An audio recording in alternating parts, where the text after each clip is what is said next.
నమస్తే అన్న అందరికీ నమస్కారం. Kuwait public authority for civil information Kuwait లో ఎవరైతే బతాకాలో ఉన్న అడ్రస్ లో లేని వారు ఎవరైతే ఉన్నారో వాళ్ళ యొక్క బతాకాలను రద్దు చేస్తూ ఉన్న విషయం అందరికీ తెలిసిందే. తాజాగా public authority for civil information సంచలనమైన నిర్ణయం తీసుకుంది. దాదాపు కువైట్ లోని కువైటీ పౌరులు మరియు ప్రవాసులకు సంబంధించిన 531 బతాకాలను రద్దు చేస్తూ ఉన్నట్లు ప్రకటించింది.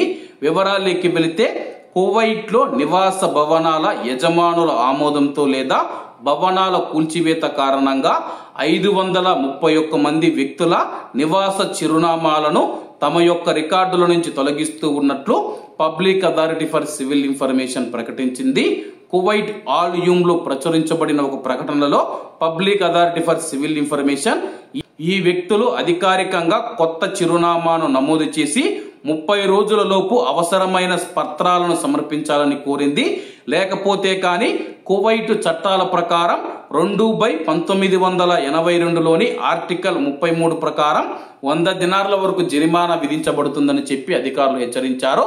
ప్రస్తుతం చాలా మంది మనం చూసుకుంటే బతాకా ఉన్న అడ్రస్ లో ఉండకపోవడంతో అధికారులు తనిఖీ చేసి నిజంగా ఆ యొక్క ప్రవాసుడు కానీ కువైటీ పౌరుడు కానీ ఆ యొక్క అడ్రస్ లో లేకపోతే కానీ 30 రోజుల టైం అయితే ఇస్తూ ఉన్నారు.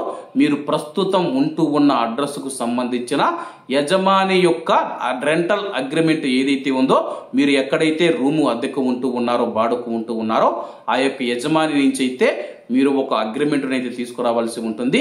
నేను ప్రస్తుతం ఇక్కడ ఉన్నాను, పలానా చోట పలానా గతలో పలానా ఇషారాలో పలానా ఇంటి నెంబర్లో ఉన్నాను, దానికి సంబంధించిన రెంటల్ అగ్రిమెంట్ అని చెప్పేసి మీరు అక్కడ సమర్పిస్తే కానీ మీ యొక్క బతాకాను అలాగే ఉంచుతామని చెప్పేసి అప్పటి వరకు మీ యొక్క బతాకాను రద్దు చేస్తూ ఉన్నట్లు అధికారులు తెలియజేశారు. కాబట్టి అందరూ బాగుండాలి, అందులో మనం ఉండాలి. అందరికీ నమస్తే అన్న, జై హింద్.